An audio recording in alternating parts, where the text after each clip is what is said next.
Sige, okay. Unmute na. Good afternoon po. Yung mga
specific to your agencies, please send an email to ao25secretariat@dap.edu.ph.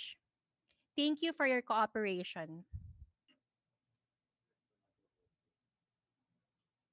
Kuya, nakamute yata ako.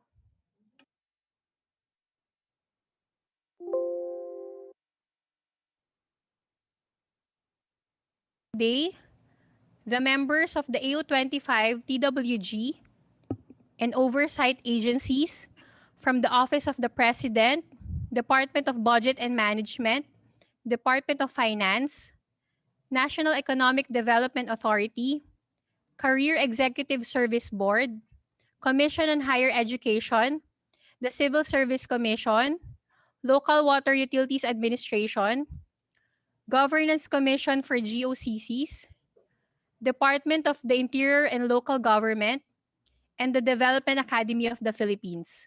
Also, we have the members of our validating agencies from PhilJeps, Procurement Service, DBMOCIO, DBMSPIB, GPPBTSO, the Anti-Red Tape Authority, Commission on Audit, and the Presidential Communications Operations Office.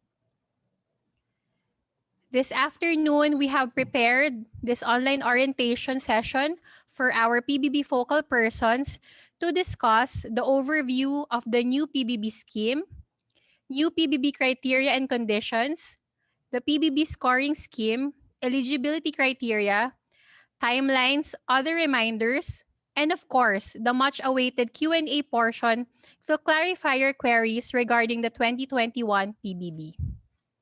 So again, reminder, you may leave your comments or questions in the comment box of this live stream via YouTube or our Facebook page. Please do not forget to indicate your name and agency. To formally welcome everyone to this online orientation, we would like to call on OIC Undersecretary Kim Robert C. De Leon, the chair of the AO25 Interagency Task Force and Technical Working Group, and the functional group head of the DBM Organization and Systems Improvement Group to give his opening remarks. Thank you very much, Nadine, and to all the members of the Technical Working Group, the validating agencies, and to all the focal persons of the national government departments, agencies, GOCCs, SUCs, and LGUs.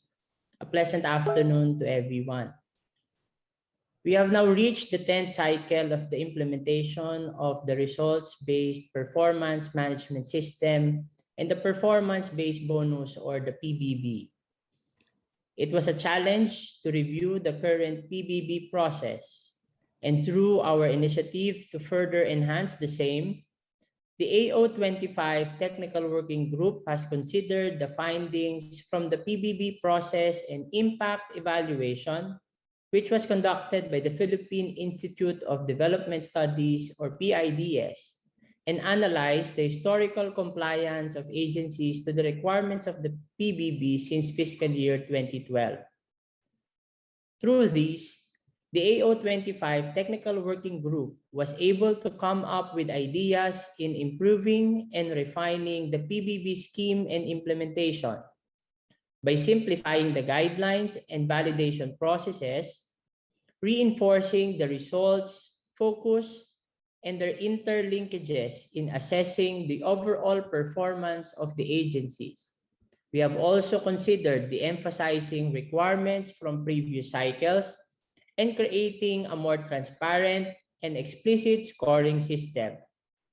With all these initiatives, it will also ensure the release of the bonus to the agencies and individuals in a timely manner. Or in short, we are trying to say that we are listening to all your comments, to all your observations with regard to the implementation and grant of the PBB.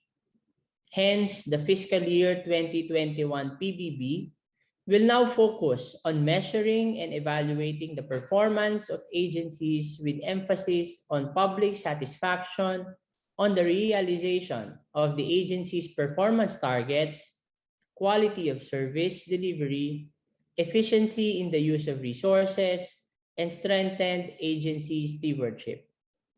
Further, the new scheme that will be discussed later will highlight the granting of the PBB to only exemplary performance of agencies and individuals through these three salient points.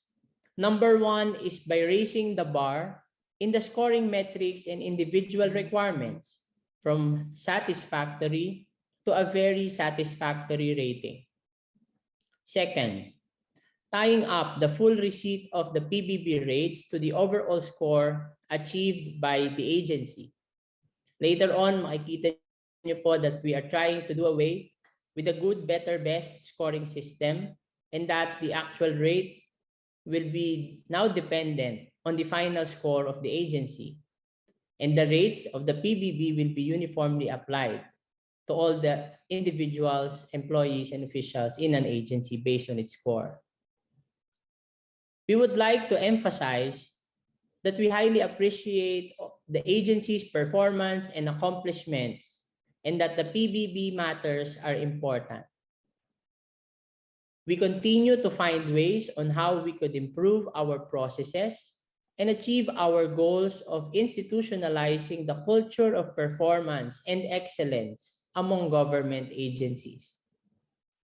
We call upon all of the, we can all attain this goal of really achieving performance and excellence through collaborative efforts among agencies by taking into account all our performance and achievement of our targets.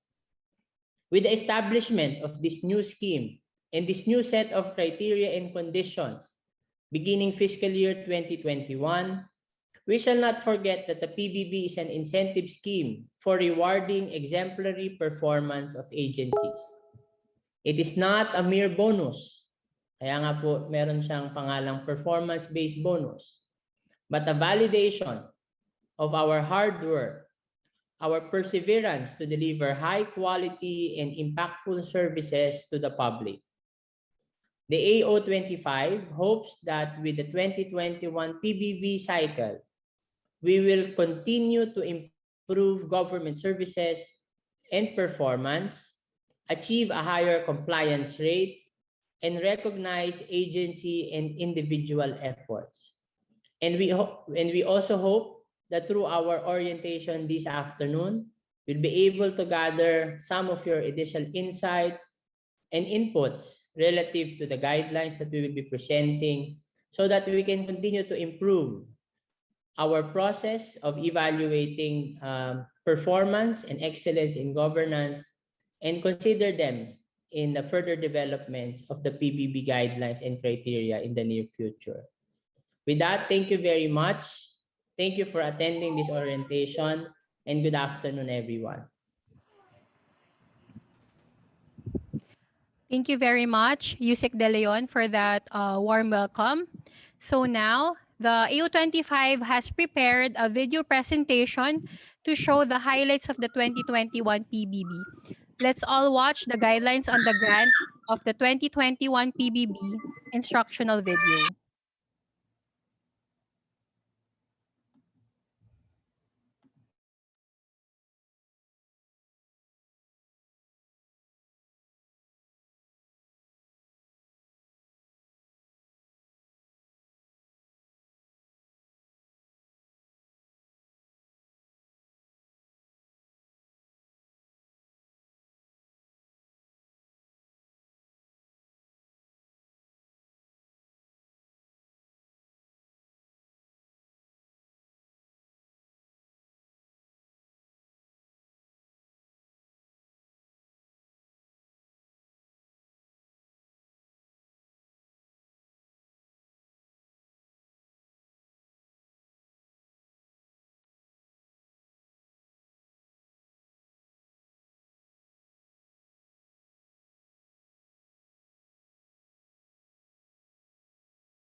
the Results-Based Performance Management System, or RBPMS, and the Performance-Based Bonus, or PBB, continue to be as tools used by the Philippine bureaucracy in ensuring the institutionalization of the culture of performance among government agencies and employees. From its inception phase in 2012, the implementation of the RBPMS and PBB has come a long way. It has evolved in systems, validation processes, criteria and conditions, and requirements, among others. Beginning in FY 2017, the requirements for the PBB tightened and the implementation focused on the results that matter to the citizen. In the years of the PBB implementation, a number of performance reforms within the agencies took place. Establishment of a performance monitoring and evaluation system, enhanced key performance indicators, compliance to government-mandated law and standards, transparency and accountability, and improved government services and processes. For the 10th cycle of the PBB, the AO25 Interagency Task Force conducted the following: review of the PBB process and impact evaluation by the Philippine Institute of Development Studies and the FY 2017 Rethinking the PBB. Analysis of the historical compliance of agencies to the PBB requirements, reassessment of the existing PBB criteria and conditions and requirements. In 2017, the AO25 conducted a research on rethinking the PBB. This was an initiative to assess the current PBB implementation. Responding to the issues, proposed changes in the requirements of the PBB were introduced and included in the FY 2018 PBB Guidelines. Included are the stricter validation of the AO25 and validating agencies beginning FY 2017 PBB, raising the PBB bar and targets, introduction of streamlining and process improvements and citizen or client satisfaction, and submission of the agency's system of rating and ranking. In 2019 and 2020, PIDS conducted an evaluation of the PBB process and its impact to the agencies and individuals. With these studies, feedback from the agencies on their perception of the PBB were presented to the AO25 Technical Working Group for consideration and review. PIDS also cited their policy recommendations in continuing and improving the PBB implementation. In general, the respondents viewed the PBB positively, and one of the policy recommendations was to continue the implementation but improve its processes. The FY 2021 PBB Guidelines is the result of these consolidated studies and research in further improving the implementation of the PBB.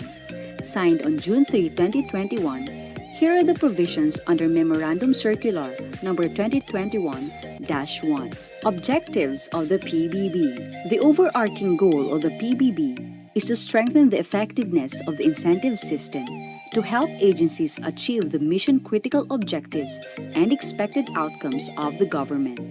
The criteria and conditions of the PBB were hence refined in order to simplify the PBB process, particularly the validation of compliance, provide flexibility to the agencies in the implementation of the scheme, reinforce the results focus and their interlinkages, such as budget utilization and physical accomplishment, in assessing the overall performance of agencies, administer a more transparent PBB scoring system, strengthen the role of agencies in ensuring accountability of units or individuals responsible for the criteria and conditions, and facilitate the timely release of incentives to eligible agencies.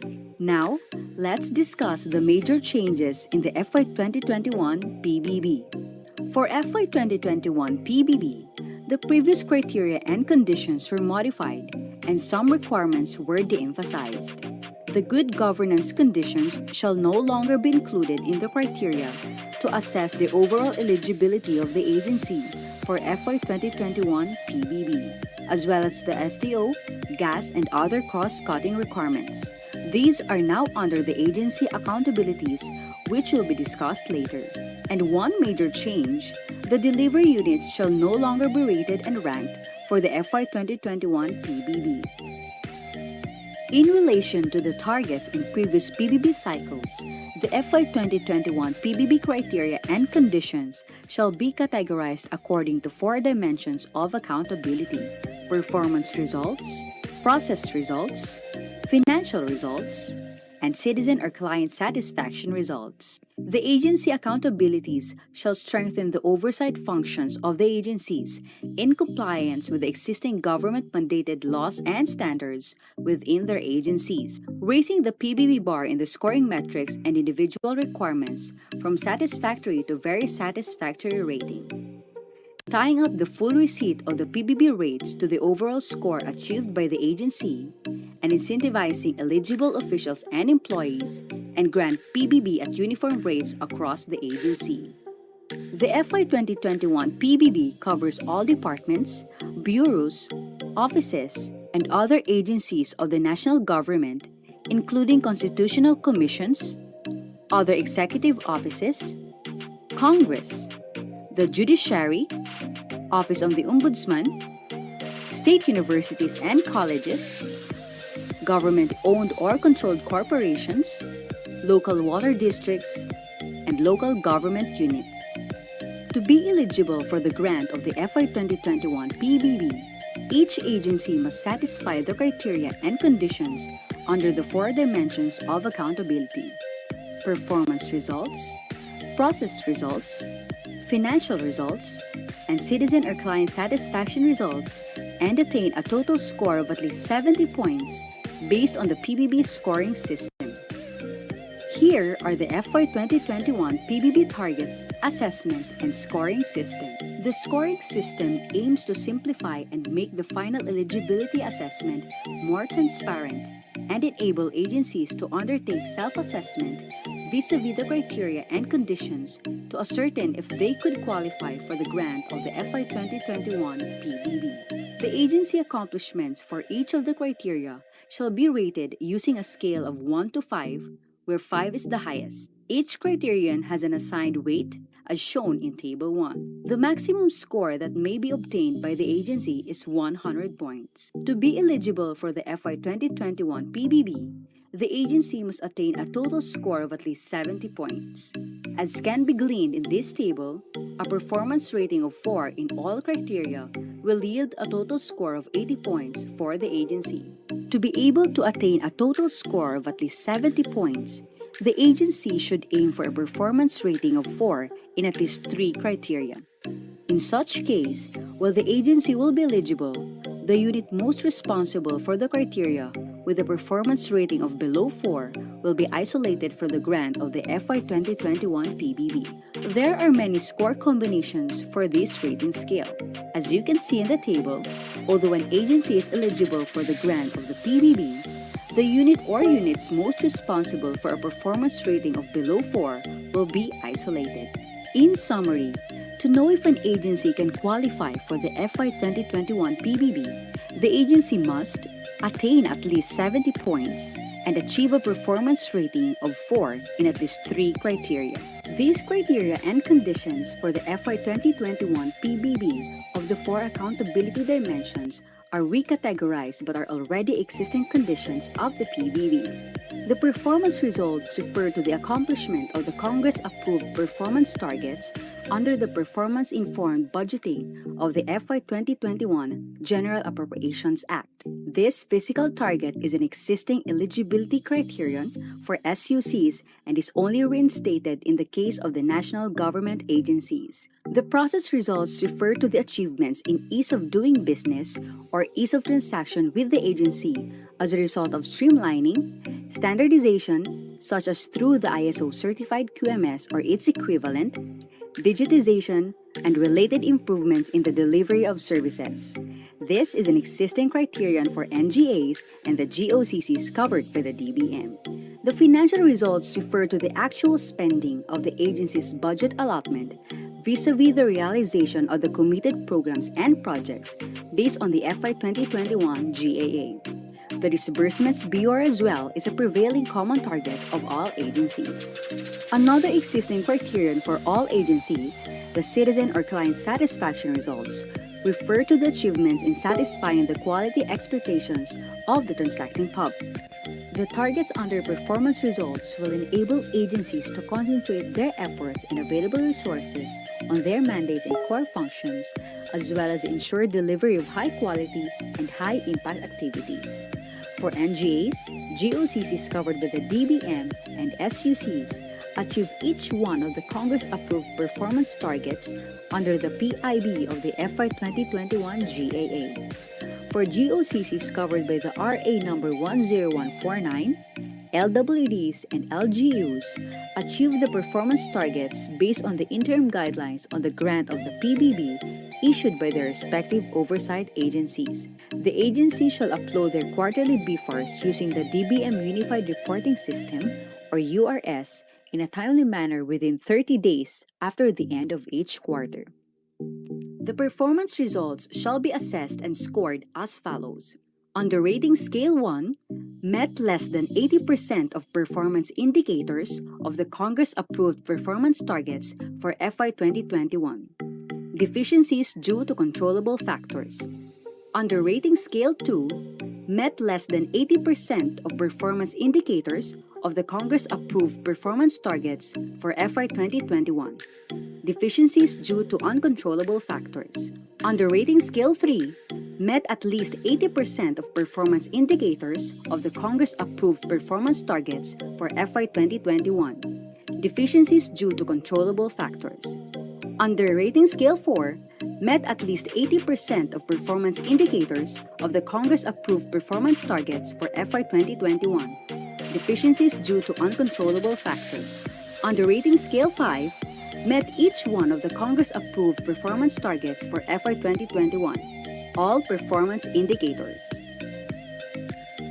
For departments or agencies and GOCCs covered by the DBM, the target under process results is a greater ease of transaction of frontline services covering all government to citizens, government to businesses, and government to government transactions. This may be achieved through streamlining, especially of frontline services, standardization of frontline processes including those implemented at the regional, satellite, and extension offices, digitization such as by developing electronic or online paperless systems, new service delivery channels, contactless transactions, and other process improvements for faster and more efficient public service delivery. For SUCs, the target is to assure quality of service delivery through ISO certified QMS or its equivalent certification of frontline services. Agencies should report and provide objectively verifiable evidence of their achievements in ease of doing business or ease of transaction from the perspective of the transacting public, such as the actual reduction in processing time, documentary requirements, transaction costs, and other tangible improvements. Agencies may use the modified Form A to report their streamlining and digitization accomplishments. The ISO certified QMS or its equivalent certification for frontline services, Service Delivery Standards Manual, and the like may be used as evidence to the standardization achievements of the agency. The process results shall be assessed and scored as follows. For departments or agencies and GOCCs covered by the DBM, on the rating scale 1, no demonstrated ease of transaction. On the rating scale 2, achieved targets to ease transaction, including streamlining, digitization, and standardization only for non-frontline services. On the rating scale 3, achieved targets to ease transaction, including streamlining, digitization, and standardization in less than 80% of frontline services. On the rating scale 4, achieved targets to ease transaction, including streamlining, digitization, and standardization in at least 80% of frontline services. On the rating scale 5, achieved targets to ease transaction, including streamlining, digitization, and standardization in all frontline services. For SUCs, on the rating scale 1, no demonstrated standardization or quality assurance. On the rating scale 2, achieved ISO certification or its equivalent certification only for non-frontline services. On the rating scale 3, achieved ISO certification or its equivalent certification for less than 80% of frontline services. On the rating scale 4, achieved ISO certification or its equivalent certification for at least 80% of frontline services. On the rating scale 5, achieved ISO certification or its equivalent certification for all frontline services. For agencies and GOCCs covered by the DBM, attainment of the FY 2021 disbursements BURs, and for SUCs likewise achieve the FY 2021 disbursements BUR and the FY 2021 earmarked income targets. BUR for GOCCs is computed as follows.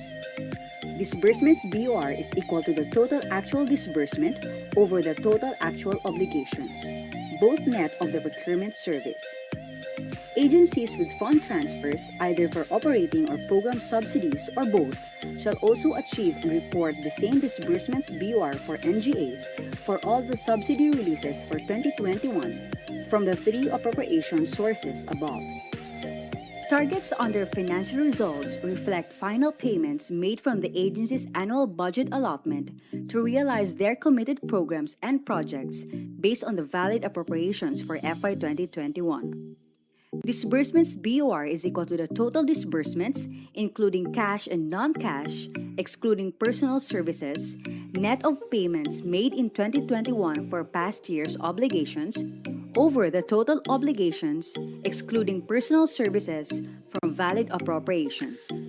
Please be reminded that the total disbursements is a net of transfers to the procurement service, the Philippine International Trading Corporation, and other implementing agencies which have not been delivered. The financial results shall be assessed and scored as follows. On the rating scale 1, 1 to 19% disbursements BUR. On the rating scale 2, 20 to 39% disbursements BUR. On the rating scale 3, 40 to 59% disbursements BUR. On the rating scale 4, 60 to 79% disbursements BUR. On the rating scale 5, 80 to 100% disbursements BUR. To determine the effectiveness of streamlining, standardization, digitization, and other process improvements in easing transactions with the public, agencies have been encouraged to embed feedback mechanisms and systematically measure citizen or client satisfaction in the delivery of services since the FY 2018 cycle.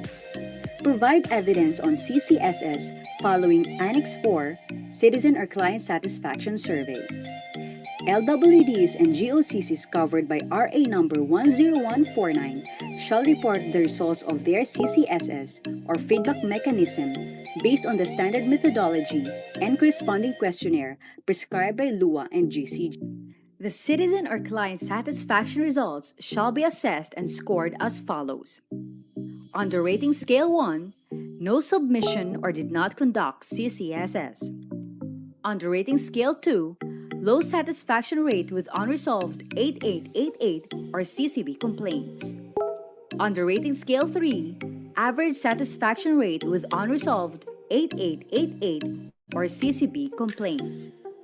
On the rating scale 4, average satisfaction rate with 100% 8888 or CCB complaints resolved.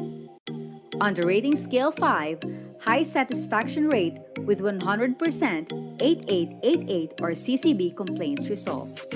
As mentioned earlier, to sustain the institutionalization of compliance to existing government-mandated laws and standards, agencies and their performance management team shall continue to implement, monitor, and enforce compliance with the following requirements within their agencies. While these conditions are no longer required in determining the overall PBB eligibility of agencies, compliance with these conditions shall be used as the basis in determining the eligibility of responsible units and individuals. Agencies should submit their legal requirements directly to the oversight agencies. How to determine if you are eligible for the grant of FY 2021 PBB? First, your agency must achieve at least 70 points in the PBB criteria and conditions. The agency should achieve a performance rating of 4 in at least 3 criteria. The unit or units most responsible, including its head, for the criteria stated in Section 3.0 with a performance rating of below 4 will be isolated from the grant of the FY 2021 PBB. The unit or units most responsible, including its head, for the non-compliance with the agency accountabilities provided in Section 5.0 will also be isolated from the grant of the FY 2021 PBB.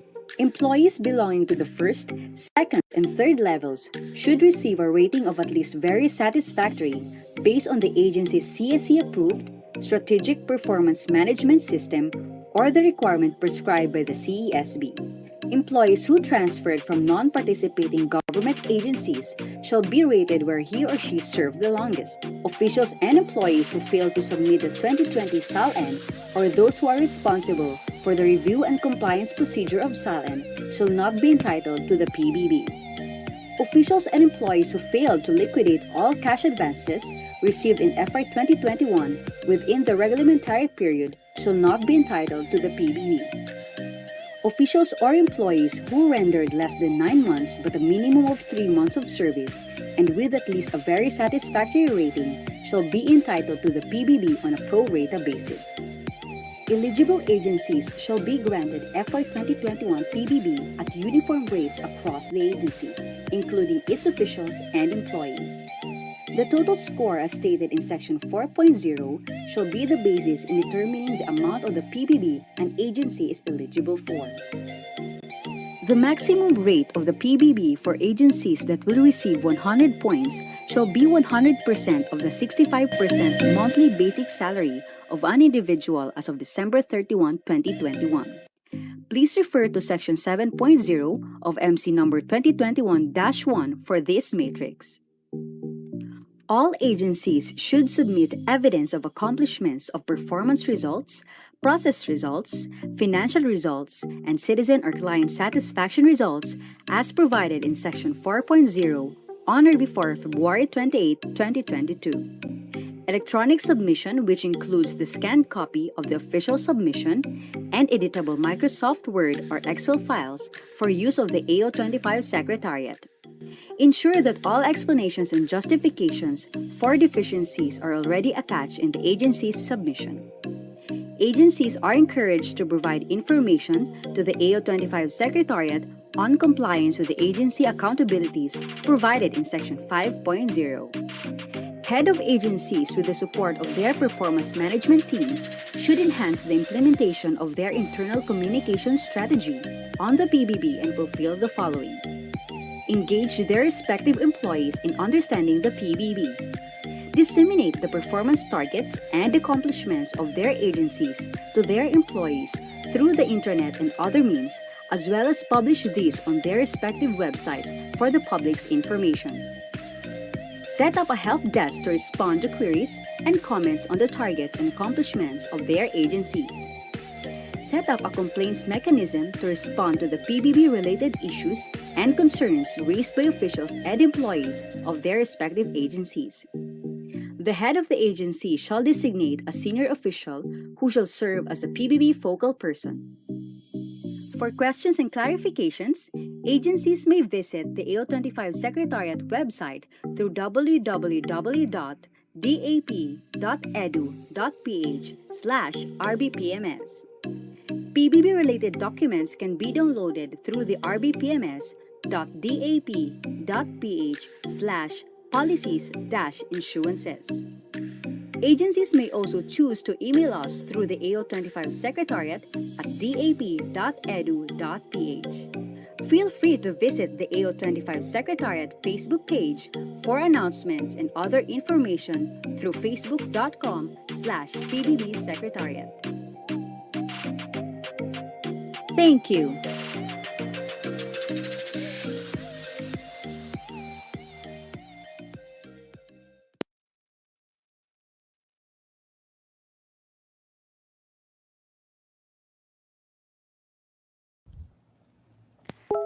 Okay, so we were able to see the 2021 PBB guidelines with that instructional video.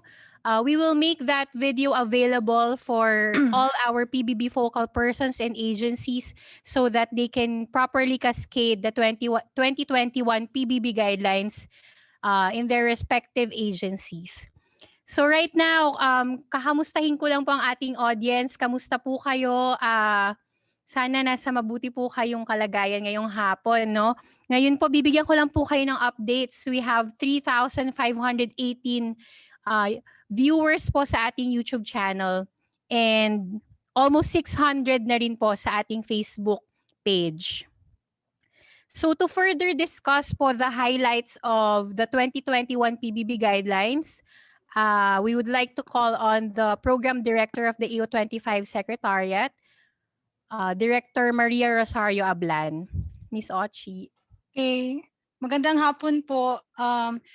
Yun pong video that was shown a while ago, i-explain ko lang po yung some highlights para matandaan lang po natin yung mga pagbabago dun sa PBB guidelines. I-share ko lang yung aking screen, Nadine. Okay.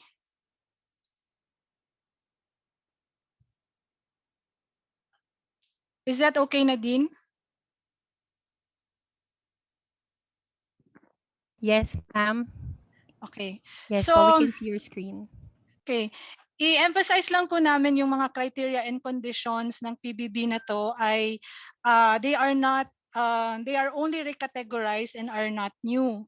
So na-mention po kanina that an agency must attain a total of at least 70 points from its performance results, process results, financial results, and the client-citizen satisfaction results.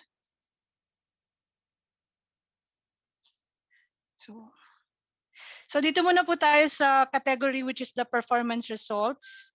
This is the accomplishment of the agency of the Congress-approved performance targets under the performance-informed budgeting of the 2021 General Appropriations Act. So for the SUCs, this is the same physical target that was used in previous years. And for the national government agencies, this was the physical requirement for 2012 to 2017 PBB, and binalik lang siya this 2021.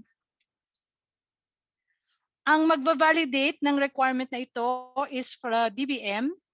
So the performance results of the agencies will be closely monitored by the DBM through the submitted budget and financial accountability reports in the DBM Unified Reporting System or the URS.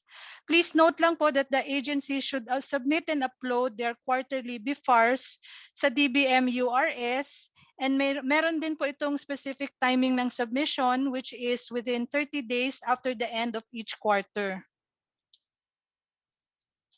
So, ang aim para sa mga agencies ay ma-meet yung each of the Congress-approved performance targets for FY 2021 to get a rating of 5.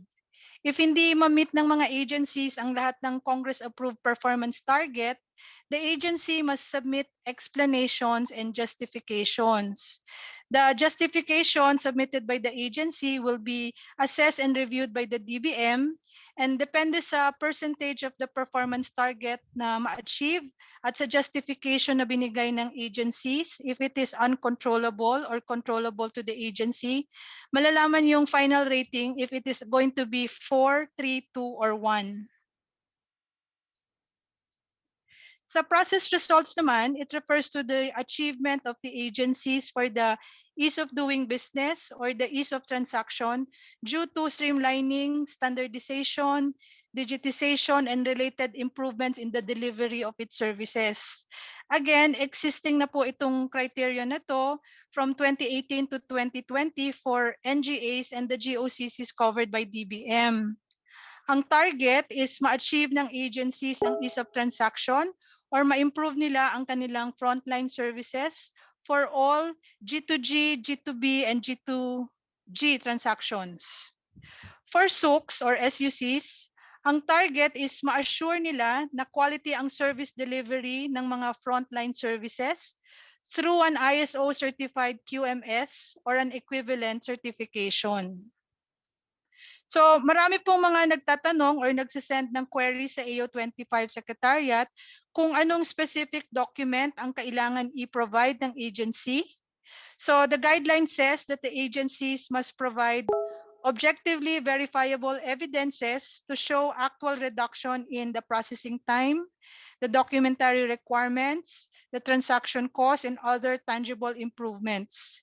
Meron pong prescribed modified Form A that agencies can use to report their streamlining and digitization accomplishment, but it is up to the agency on how to show and convince the AO25 task force and to prove their accomplishment for the process results criteria.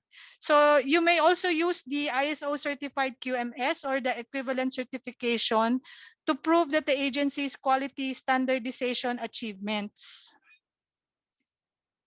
To get the rating of 5 sa process results, the NGAs must achieve its targets for the ease of transaction in all of its frontline services. If hindi ma-meet ang targets to ease transaction sa lahat ng frontline services, may corresponding rating po yan, depende sa percentage ng ilang frontline services ang na-achieve yung target ninyo sa ease of transaction. If at least 80% ng frontline services ang na-achieve ninyong target na mais ang transaction, ang rating is 4. If less than 80 ang frontline services na na-reduce or na-achieve yung target, ang rating niya ay 3. And kung ang na-achieve ninyo ay ease of transaction ng lahat pero non-frontline, ito po yung rating na 2. And if wala pong na-demonstrate ang agency or hindi po nag-provide ng evidence na meron silang efforts to ease transaction, it would get a rating of 1. For the SUCs po, ang target is to achieve ISO certification or its equivalent certification for all its frontline services. And pareho din po sa mga NGAs, yung rating na 4-1 will be given depending on the percentage of ilang frontline services ang ma-certify nila sa ISO or an equivalent quality management certification. For the financial results, as mentioned earlier, it's the actual spending of the agency's budget allotment vis-a-vis the realization of the committed programs and projects based on the 2021 GAA. Yung disbursement BUR is a common target na at matagal na pong ginagamit na indicator ng PBB for all agencies. So ito po yung formula ng disbursement BUR. Let us just take note na ang total obligations for MOOE and capital outlay shall refer to those made from the FY 2021 GAA, the FY 2020 GAA, and the Bayanihan 2 appropriations due to the extension are under RA 11519 and 11520. So ang objective ng indicator na to is to measure the disbursements for the obligations for MOOE and capital outlay made in 2021 from all valid appropriations. Ito rin po ay net of transfers to the PS, the PITC, and implementing agencies and units na meron pang i-implement o may outputs pa na i-deliver. So ang pag-validate nito is ng disbursement BUR will come again from the DBM, and the DBM Budget Management Bureaus will provide the AO25 TWG the BUR data of all agencies by the first quarter of 2020. Unlike previous years po kasi sa budget utilization rate, agencies are given a chance to give explanation. So for 2021, hindi na po ninyo kailangan mag-submit ng justification para dito. So the rating or the score that you will get will depend on the budget utilization rate that you will achieve in 2021. Para naman po malaman yung effectiveness ng streamlining, standardization, and digitization and other process improvements of the agency, para sa ease of transacting with the public, we were encouraging all agencies to make a client feedback mechanism or systematically measure citizen client satisfaction in delivering services. So, nirecommend na po ito since 2018 PBB cycle. To provide evidence at mag-provide ng report ng results ng citizens client satisfaction or what we call the CCSS results, the agencies po may use the prescribed Annex 4 of the PBB Guidelines. In addition to the result of the CCSS, Agencies should also aim to resolve all the reported complaints from Hotline 8888 of the Office of the President, Presidential Action Complaint Center, and the contact center ng bayan of the Civil Service Commission. Ang pagkakaalam ko po, the OP and the Civil Service Commission notifies the agency tungkol sa mga complaints na nare-receive nila dito sa 8888 at saka sa CCB. So ang target para makakuha ng rating of 5, the agencies should get high satisfaction ratings and dapat ma-resolve lahat ng complaints na makukuha from 8888 and CCB. If nakuha lang ng agency ay average satisfaction rating mula sa CCSS, pero na-resolve naman niya ang lahat ng complaints received from the 8888 and CCV, ang rating niya will be 4. However, if may mga unresolved complaints ng agency, pwede pong maging 3 or 2 yan, depende sa magiging result ng inyong CCSS. Balik. If an agency ay hindi po nakapag-submit or nakapag-conduct ng CCSS, then the agency will get a rating of 1. So, please take note lang po na yung rating scale na pinapakita po namin ngayon is iba from the scale dun sa guidelines na nilabas ng MC 2021-01. In-adjust po namin ang rating scale na to after the meeting ng Technical Working Group noong June 30, after some deliberations, and maglalabas po ng addendum ang AO25 reflecting the changes dito po sa rating scale para sa citizen client satisfaction results. So, may mga nagtatanong po kung paano na po yung mangyayari doon sa mga dating criteria and conditions ng PBB. So, this is what we call the agency accountabilities.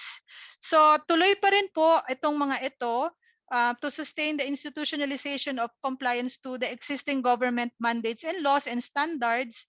So, yung mga performance management team shall continue to implement and monitor the enforcing and compliance of the following requirements within their agencies. Ito po yung pag-update ng Transparency Seal, compliance with the Freedom of Information Program, liquidation of the cash advances, compliant dun sa mga audit findings ng COA, kasama rin po yung pag-post sa PhilJEPs ng mga transactions at pag-submit ng mga procurement documents sa GPPB at saka sa DBM Procurement Service. Kailangan pa rin pong mag-conduct ng early procurement activities covering 2022 procurement projects.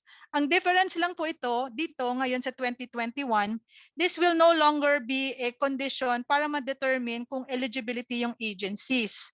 So kung natatandaan niyo po before, kung mayroon po kayong hindi na-meet sa mga requirements na ito, lalo na po sa PhilJEP, sa Transparency Seal, at saka sa Citizens Charter requirement, since these are good governance conditions before, nagiging not eligible yung agency. So this time po, if hindi nyo po ma-meet ito, pwede pong maging eligible pa rin yung agency. Ang mangyayari lang po is pag meron kayong hindi na-meet sa mga requirements na to, yung mga agency na ang mag-isolate ng mga units or individuals responsible for not meeting these requirements. So in a way, it's in the agency na po ang responsibility sa pagmamonitor ng compliance nito. So kailangan pa rin po ninyong isubmit tong mga requirements na to directly sa oversight agencies.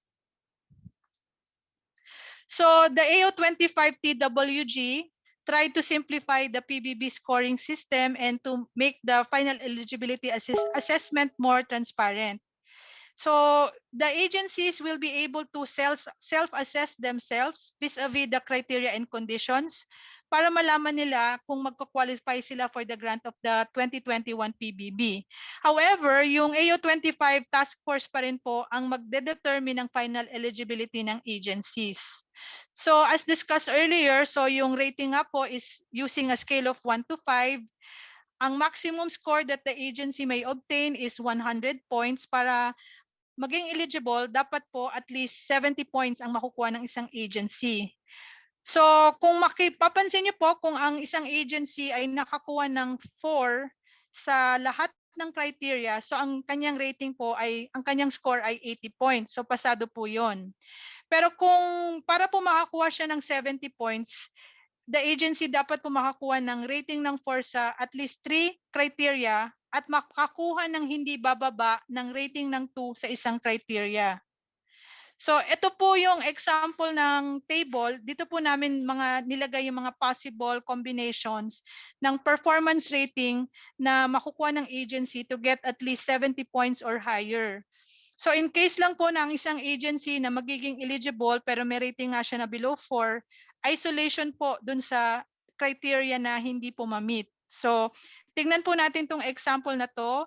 Let's look at the third column na color green. So ito pong example namin, so this agency nakakuha po siya ng 90 points. So 90 points siya dahil 5 po siya dun sa performance, sa process, at sa financial results. Dun sa citizen client satisfaction, 3 po yung nakuha niya. So this agency will be eligible, but the unit responsible for getting a 3 dun sa client satisfaction results will be isolated from the grant of the PBB. Same din po dun sa mga examples namin, yung mga naka-red.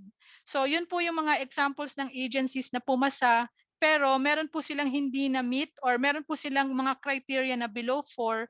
So yun pong mga below 4 will be isolating the unit persons responsible for getting the rating of 3. So hindi ko na po i-elaborate yung nakalagay dun sa yung tungkol sa mga individual eligibility tsaka sa mga timelines, sa individual eligibility at tsaka dun sa details po ng mga yon. So pwede nyo naman po panoorin ulit yung video na prepare namin tsaka makita nyo po yung memo circular. Pero ito pong last slide lang namin, bago po mag question and answer portion, i-remind ko lang po yung mga agencies dun sa date ng submission. So lahat po ng mga evidence po tungkol dun sa 4 na criteria needs to be submitted on or before February 28, 2022. So we also need po the electronic and the hard copy submission submitted to the AO25. So pag submit po ninyo ng February 28 ng mga documents, paki-ensure lang that all explanations and justifications for deficiencies dun sa performance targets are already attached in their submissions. So, i-encourage po namin na i-provide nyo po sa AO25 Secretariat yung compliance with the agency accountabilities provided in Section 5.0.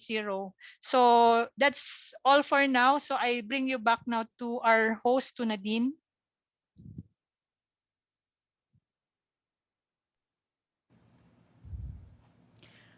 Okay, thank you very much, Director Ablan, for that discussion and clarifications of the highlights of the 2021 PBB. So we are done with the discussion of the 2021 PBB Guidelines. I guess this is the most awaited part of our PBB focal persons, the Q&A portion. So although we are doing this virtually, we have come up with ways on how to get your feedback about the previous PBB cycle and of course the 2021 PBB guidelines. So again, kindly ensure that you have indicated your names and agencies so we could identify you quickly and accordingly. Earlier and until this moment, our hardworking AO25 Secretariat staff have collated questions, comments, and clarifications from your end. In as much as we want to accommodate all of your questions, we will limit them since we are also observing the orientation duration for this afternoon. But itatry po nating masagot lahat ng mga katanungan po ninyo. Alam po naming mahalaga po yung mga questions ninyo.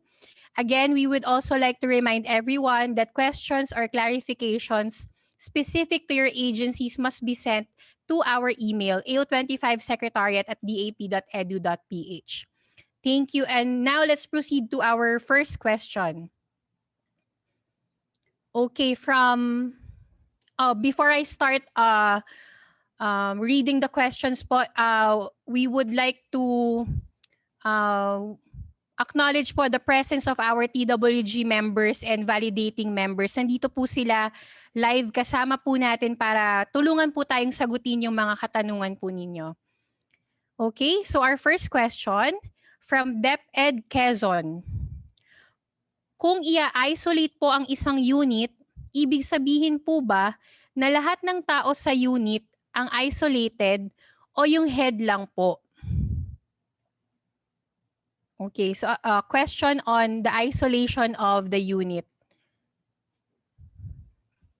So anyone from our TWG members can answer this question po.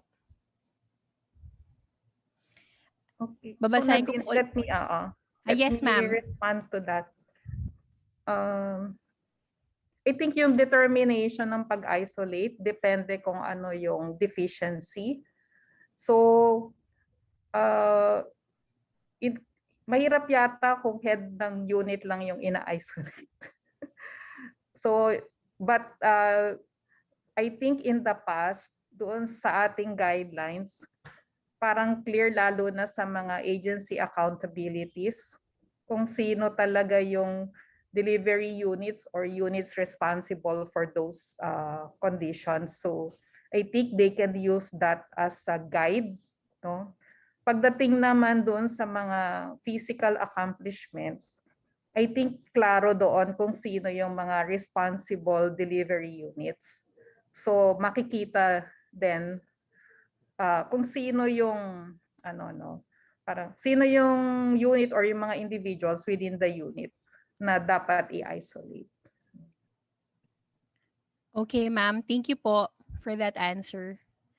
Another question from the Insurance Commission.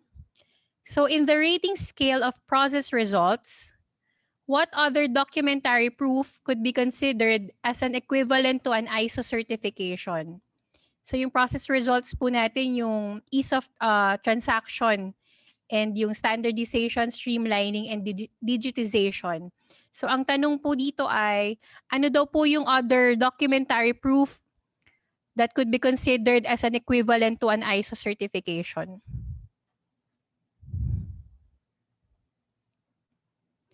So again, anyone from our Miss validating, yes po, USEC. Yeah, I think we have in our discussion we have established na there are specific institutions kasi wherein they are also having different standardization certifications. So we can accept that basta it is approximate to how ISO measures or certify the standardization of services. So may example tayo dyan, halimbawa, for the Commission on Audit, meron tayong ni-recognize before na equivalent certification of standardization of practice in so far as auditing is concerned. Meron din tayong equivalent dyan for state universities and colleges, but in so far as specific aspects of operations yung tinitignan niya. So we can evaluate if agencies have they think meron silang certification that can be considered equivalent to the ISO certification. For example, they have PQA. They can submit that and the TWG will evaluate if indeed it is an equivalent of the standardization certification that we're looking at. Thank you, Yusek De Leon, for that answer. From the Commission on Audit, is the modified Form A or Annex 3 the only document to be submitted for each streamlined process? Are we not going to use Annexes 3A and 3B anymore? So clarification on the forms to be accomplished by our agencies pertaining to the process results po. So before meron tayong Annex 3A and 3B. So anyone from the Secretariat or the AO25 TWG can answer this question.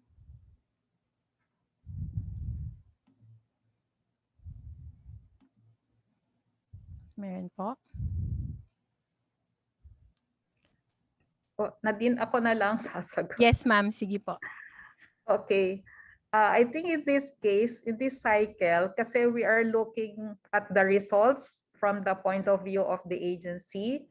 So yung detailed annexes ng A1 and the like may no longer be necessary provided na na-capture yung information to show that there was really an improvement in the ease of doing business or ease of transaction with the agency with the modified Form A.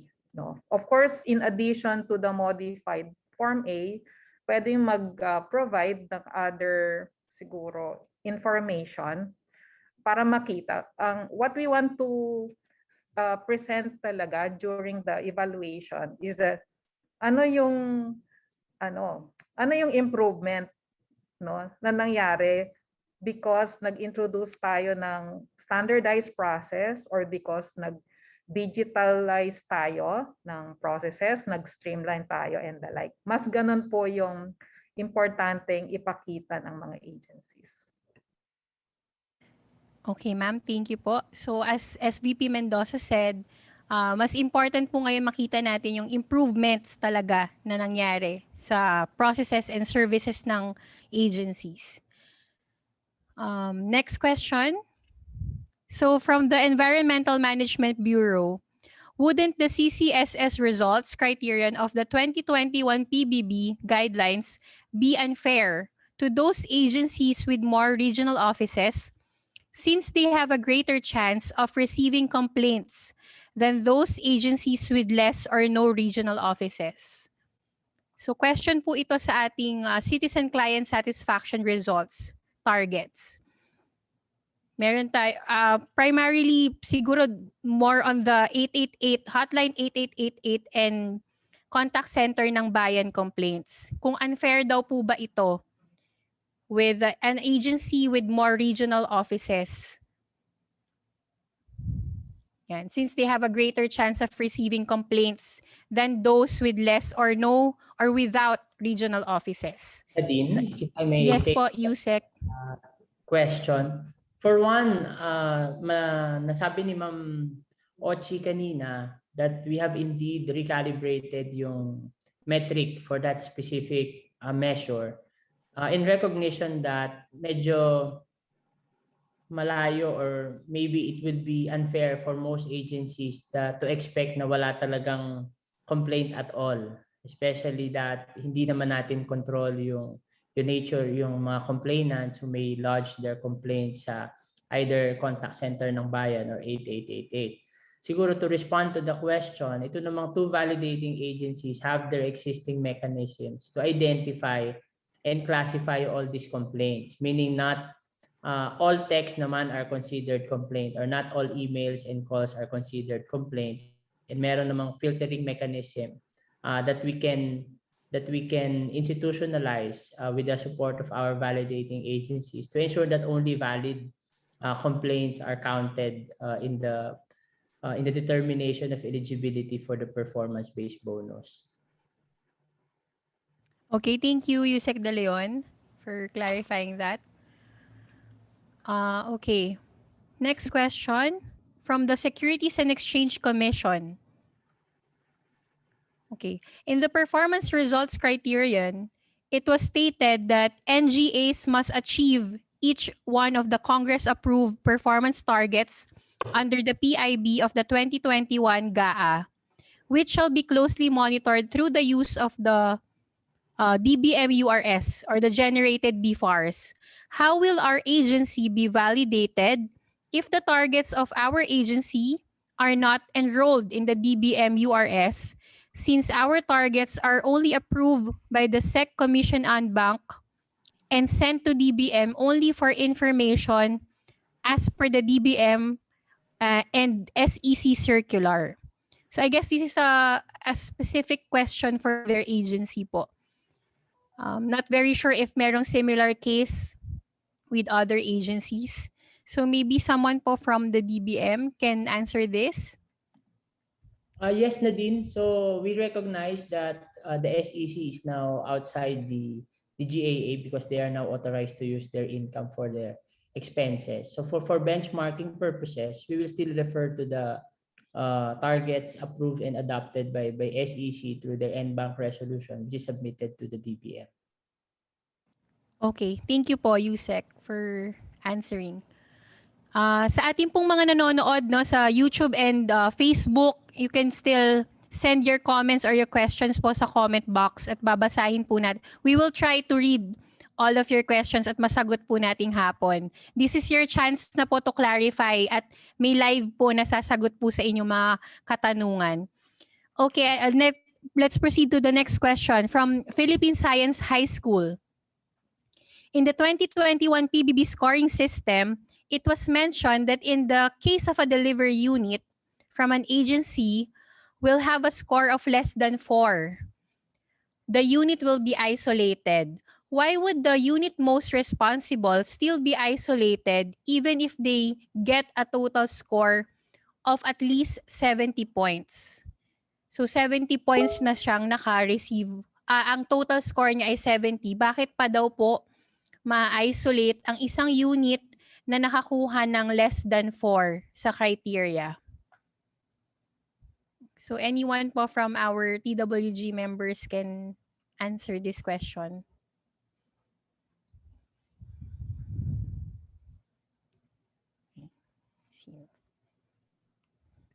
So yung tanong niya po ay, yes ma'am Dedeng.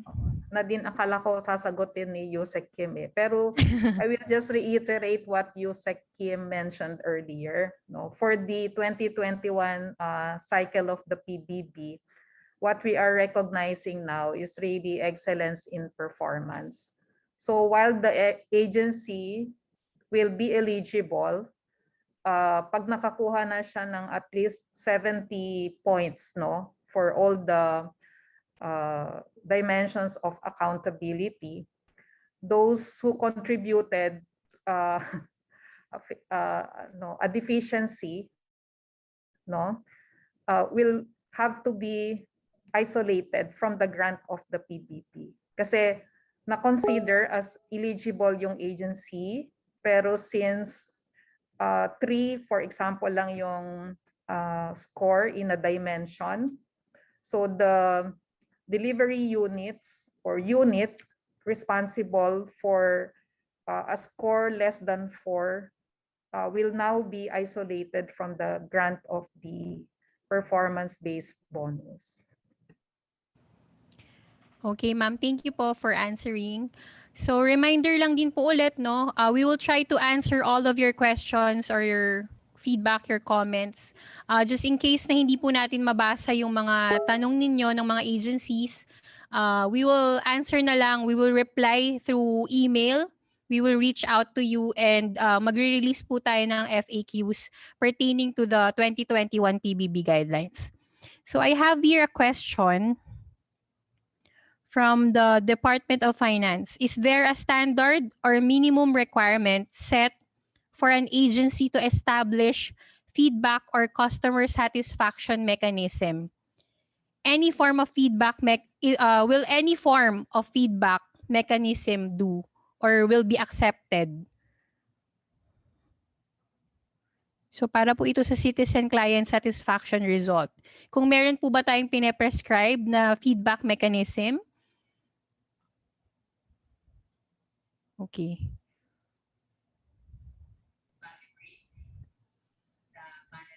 Okay, Yeah, ma'am. can I just respond to this quickly, Nadine? Yes, ma'am. I think in previous cycle, particularly sa 2020, there was a guideline, no, on how the agencies will conduct the citizen or client satisfaction.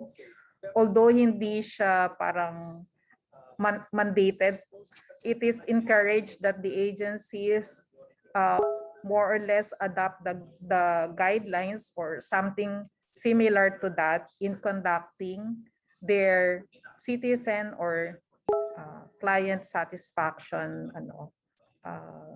surveys or yung processes.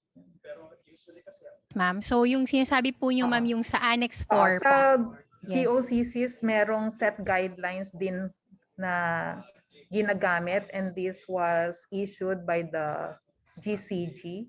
So the guidelines for the national government agencies, the SUCs and the like, is more or less an adaptation of what or similar to a certain extent to the guidelines of the GCG. Okay, ma'am. Thank you po for that. So our next question, okay, from Bureau of Corrections. Parang marami nagtatanong itong question na to, no, dahil bago yung ating scheme ngayon. So what would be the deadlines for the requirements under agency accountabilities? Are the deadlines in the 2020 PBB requirements still the same for 2021 PBB? So yung mga agency accountabilities po natin, sila yung mga dating requirements rin po sa PBB. Sino pong sasagot? Miss Ochi ba? Miss Ochi. Yeah, ako na lang. Okay. Actually, yun pong mga requirements na yun, kahit wala pong PBB, meron pong parang fina-follow na deadline yung mga validating. So si PhilJeps, meron po yun. So yung deadline po na yun, paki-follow lang po yung deadline ng oversight agency. So iba-iba po sila.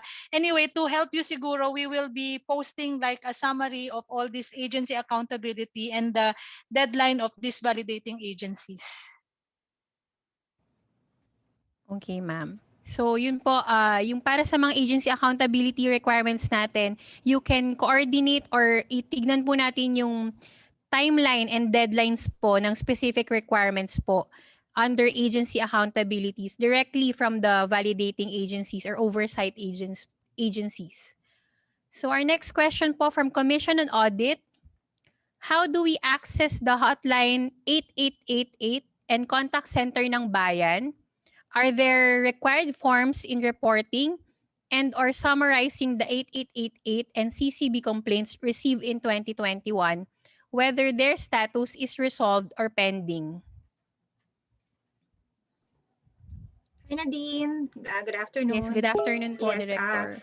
insofar as the contact center ng bayan being managed by the Civil Service Commission, the standard is we usually inform the agency of the complaints, no, through tickets that we have received, and with the advice and the directive to resolve the same. And then also there is a directive also on the part of the agency to report. At the same time, the CSC usually comes up with reports, no? Especially, and if this is given back to the agency, particularly on complaints that they have not addressed. Kaya we usually give a listing of this, a report of this. But of course, later on, both the CCB and the 8888 will discuss, no, on the process, no, because this is actually one of the new measures, no, in the 2021. Okay, thank you po, Director Grace. Meron pa po bang idadagdag yung sa hotline 8888? Or we can proceed to the next question? Wala na po. From OP? Wala na. All right. Next question from Central Luzon State University. Do you have suggestions on how to determine the most responsible unit for each criteria and for the agency accountabilities? For example, in the undertaking of procurement activities, who is considered as the most responsible unit? Okay, so curious daw po sila kung paano daw po natin i-determine yung most responsible unit for each criteria. Okay. Nadine, if I can contribute to the answer. Sige po, Yusek. Number one, hindi din siya straight cut response na may ganito kang set standard who will be the most responsible, because we have to check first the situation or the specific accountability involved.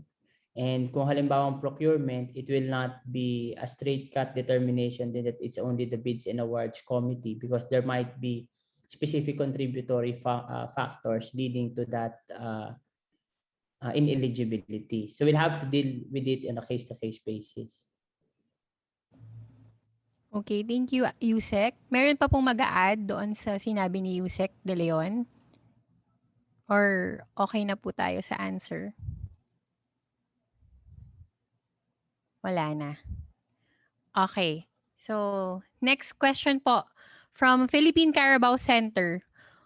What if an agency will no longer subject its services to streamlining because it will be devolved to LGUs due to the Mandanas ruling? So, ang question po ng Philippine Carabao Center, paano daw po if hindi na masasubject or hindi na masistreamline yung services nila dahil madedevolve na ito sa LGUs because of the Mandanas ruling? Okay. Medyo unique yung question ng ng Philippine Carabao Center. So, anyone po from the group can I answer will try this. to answer yan, Nadine. Yes, ma'am. Kasi the devolution of those services will happen starting 2022. And this PBB cycle is for 2021.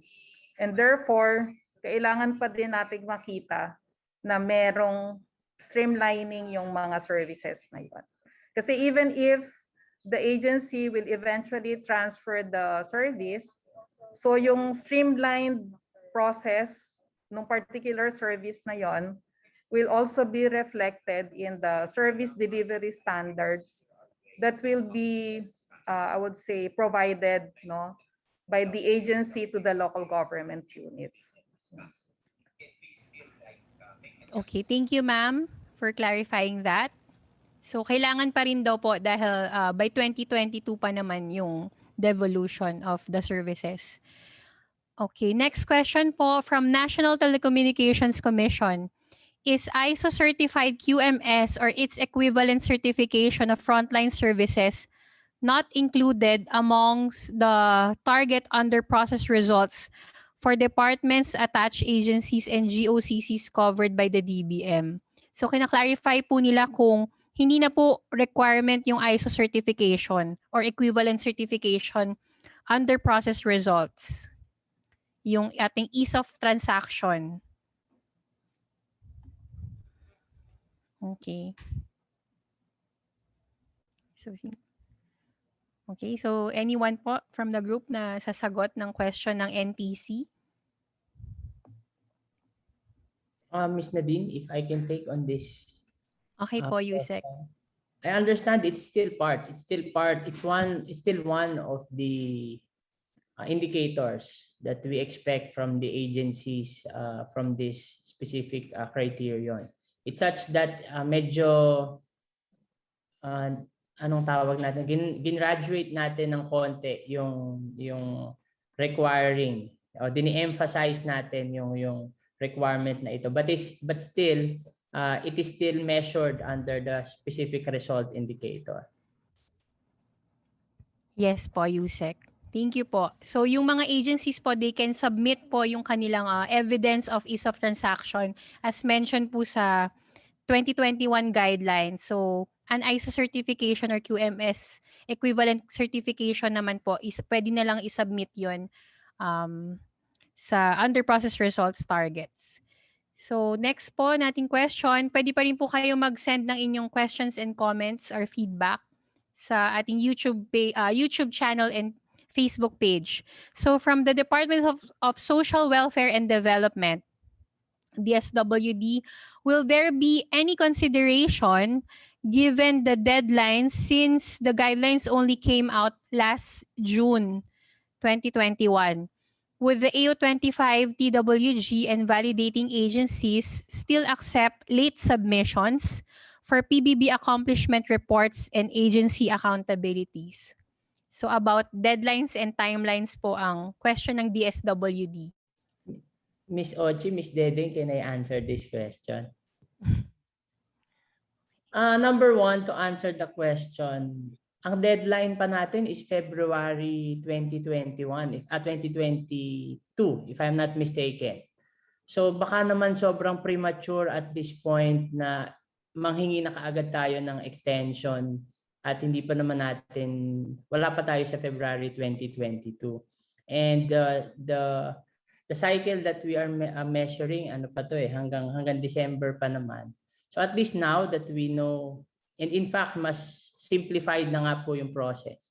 Meaning, we are expecting, kanina narinig natin, you can do away with 2 forms already for as long as the results are indicated in one form. So mas streamline na yung submission. Kaya yun din yung goal. Kasi if we extend this further, magkakaroon ito ng impact on the payment.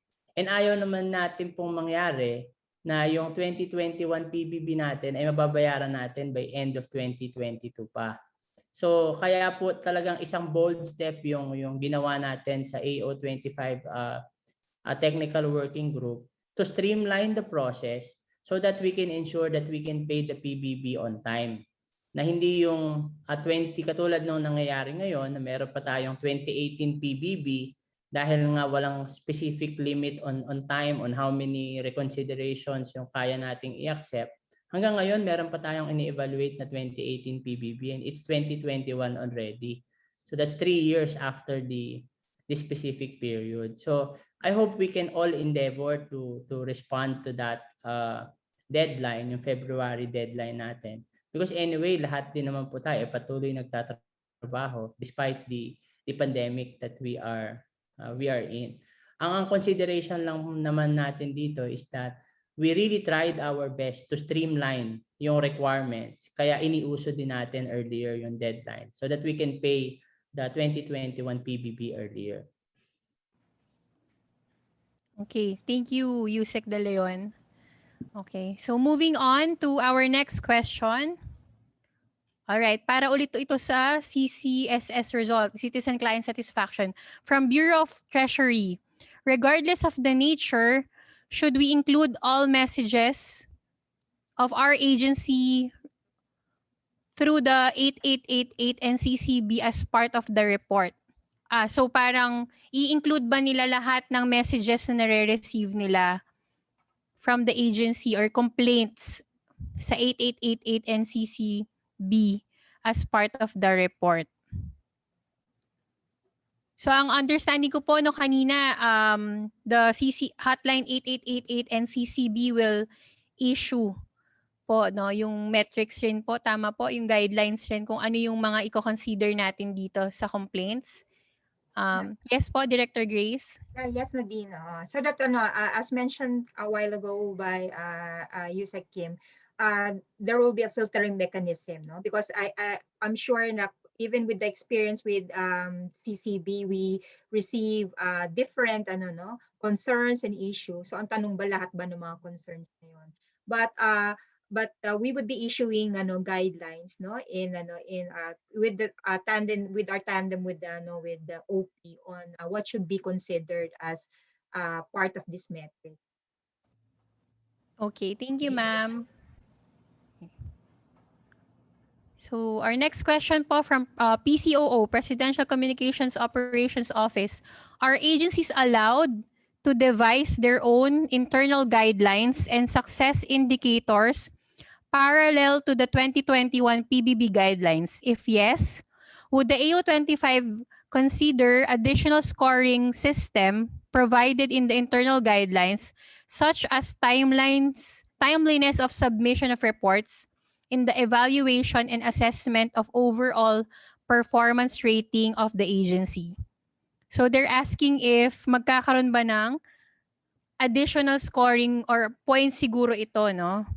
If they will issue a separate or an internal guidelines and success indicators parallel to the 2021 PBB. Okay. So anyone po from from our TWG can answer? So, Nadine, can I? Yes, ma'am. Can I answer that?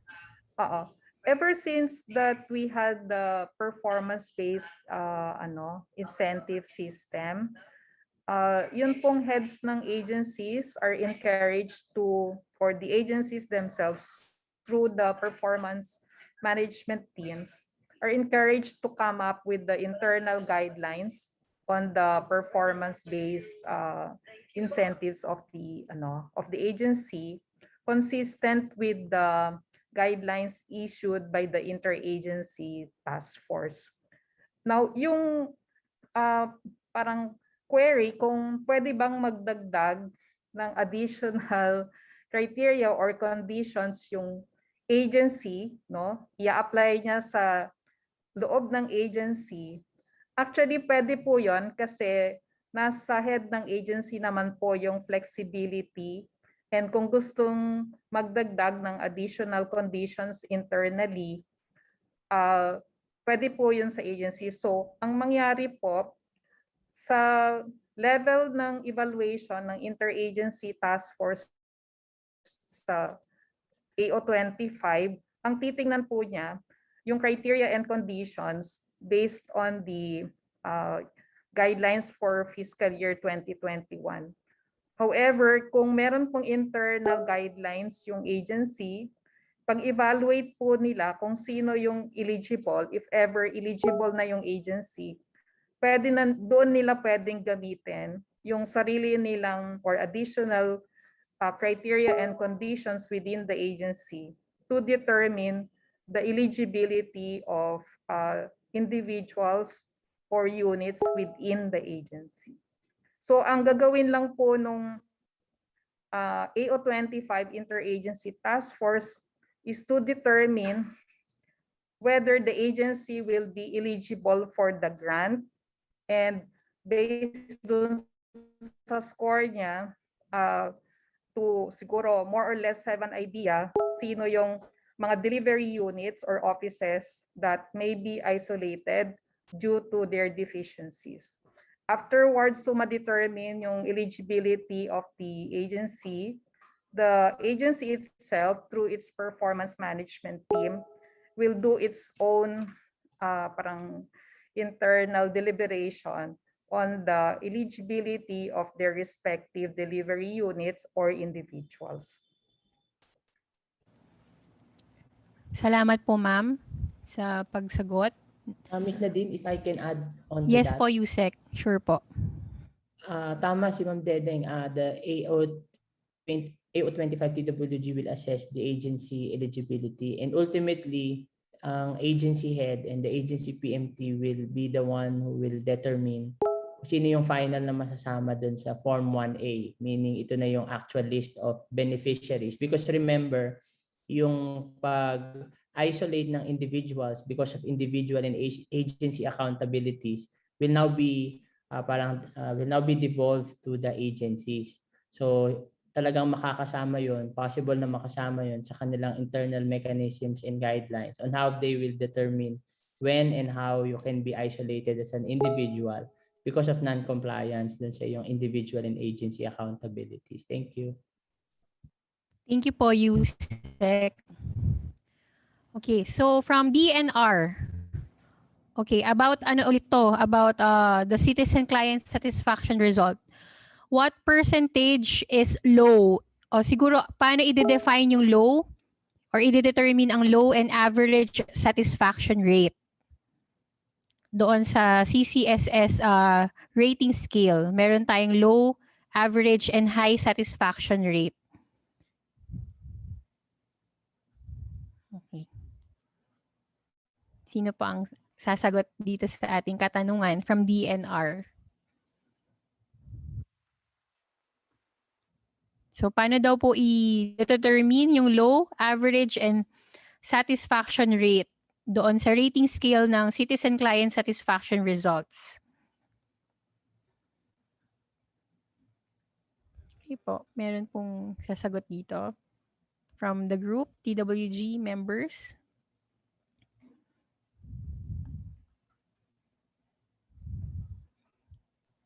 Sige Nadine, ako na muna while the other Sige po, members. Yusek. We'll take note of that para maisama siya doon sa nabanggit naman ni Director Grace kanina that we will be issuing a follow-up advisory doon sa magiging filtering mechanism, and include natin doon yung operational definition ng low, average, and high in terms of percentage ng mga filtered complaints received by the two platforms. Sige po. Thank you, Yusek. So we'll just wait for the addendum or an additional supplemental memo dito sa ating CCSS results, which syempre definitely we will provide to all the agencies and PBB focal persons. So our next question is from, okay, baka kasama na rin to, no? How will the AO25 validate if an agency really achieve the high satisfaction rate in the CCSS? So parang similar siya. Can we have another question? From NEDA, National Economic and Development Authority. For the process results, what should an agency specify as its target? If an agency has already optimized easing transactions, what should be the agency's target? So parang sinasabi po nila is na-streamline na talaga nila lahat yung services nila or na-ease na nila yung transactions ano pa daw po yung pwede nilang i-target under process results? So, sino po yung pwedeng sumagot sa ating, from our TWG members? Nadine, I will try to answer. Sure, ma'am. Oo. Assuming talagang na-streamline na ng agency yung lahat, although we believe in continuous improvement, I think ang pwedeng gawin ng agency is tignan niya yung aspect ng digitization, no? Yung sinabi dun, example lang, no? Making available services through contactless means or via digital na operations, or further reducing some other requirements. I think there is always an area for improvement. Kahit na na-meet na yung standard times prescribed in the ARTA law, I think pwede pa din nating i-endeavor na i-shorten yung time or turnaround time and other requirements, even if na-meet na natin yung naka-prescribe dun sa ARTA, kasi that would still translate, no, to yung further siguro is in transacting with our respective offices. Okay, thank you, Ma'am Dedeng, for answering that question. All right, so we have another question from Jose Rizal Memorial Hospital. How would we determine the final rating of very satisfactory if the employee has two different ratings for the year? So example daw po nila, for January to June rating period, satisfactory yung rating niya. And from the rest of the year, July to December, VS naman po ang nakuha ng employee. Yes po, Director Grace? Yeah, hi Nadine. The Yes po. rule is no, you have to get the average rating of the two rating periods, and then usually if there is a numerical rating equivalent to the adjectival rating. So if the average rating would result in VS, that would qualify. Now there would be some employees who would just have one rating period, especially new employees. Then we just use the appropriate rating period that is available to that employee. So that is our answer. That's provided for under our rules on the SPMS. Thank you, ma'am. Ayan. Sakto kasi taga-civil service na yung sumagot dun sa ating question. Thank you po, Director Grace. Okay, can we move on to, marami pa rin po tayo na re-receive na questions, no? Sa YouTube and Facebook. Again, kapag hindi po namin nasagot, we will respond to you. We will reply to your questions po through email na lang po. Okay, from National Maritime Polytechnic, how do we evaluate and confirm that the physical target or accomplishment reported are indeed true, correct, and completed? How do we evaluate and confirm that the physical target accomplishments under SUCS, ito, no? State University, accomplishment report are indeed true, correct, and completed?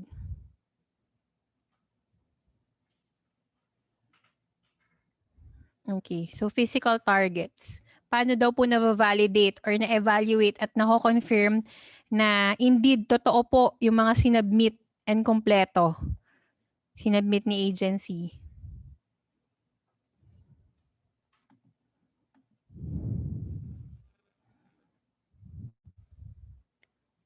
So anyone po from the group can answer the question. Hindi pala siya SUC. Sorry. National Maritime Polytechnic. Okay. Sige, Nadine, I will try to answer. Okay, thank you, ma'am. First of all, meron tayong parang ang tawag dito, presumption ng regularity that agencies faithfully submit yung accurate report ng kanilang accomplishments. However, kung sakali after ma-validate, kasi there are random checks that will be conducted by the AO25, and also I think the COA includes in its audit agenda rin, no, yung compliance with the requirements of the PBB before the incentives are granted to the individuals. At later po na-discovered na hindi, ang tawag dito, hindi tama yung information, no? So may consequence po yun sa agency. Of course, may COA finding kayo, and meron po yung consequence, of course, after yung matawag dito, due process ng ng investigation kung totoo ngang hindi tama yung mga sinubmit na information ng agency. So, ganun Thank po. you. Thank you, ma'am. Ms. Nadine, if I may add, Yes po, Yusek. dun sa ating guidelines that the head of agency has the full accountability over all the submissions, because anyway, he's the one who's certifying lahat ng documents submitted to the AO25, and in the event na meron pa ring ma-determine after due process na nabayaran na hindi supposedly eligible, the agency head will assume responsibility and accountability over the said erroneous payment. Okay, thank you, Yusek and SVP Mendoza for answering the question. So next po nating question, from Presidential Commission for the Urban Poor. Could you please explain further the computation for PBB rates vis-a-vis the agency scores? Okay. Baka pwede natin ma-flash yung yung PBB rates for reference rin ang nagsasagot. So, kung pwede raw pong ma-explain pa further kung paano daw po natin i-compute yung PBB rates ngayon vis-a-vis the agency score. Ms. Ochi, ikaw na ba? Sige sir, I will attempt. For example po, dun sa score ninyo, if an agency got all 5, so 100 points po kayo. And then you will get the maximum na 65% ng PBB for all employees. So everybody in the agency, since you got 5 and 100 points, lahat po kayo, pare-pareho po yung rates ninyo, 65%. Ngayon, example lang po na the agency just got 70 points. So kumbaga, they got a 4 for 3 criteria and then got like a 2 dun sa isang criteria. So 70 points yon. So we will multiply that dun sa 65% of the basic monthly salary. So ang lalabas po nun ay 45.5% ang rate na i-apply sa PBB. So as compared po dun sa mga previous cycle na paiba-iba na meron pa pong rating ng good, better, best sa delivery units, and then iba-iba po yung ina-apply na rates. Ngayon po, isang rate na lang po ang i-apply sa agency depending po dun sa score na makukuha ninyo. Yun po. Okay, thank you, Miss Ochi. May dagdag pa po ba? Yusek, may dagdag pa po kayo? Wala na po. Satisfied na sa answer.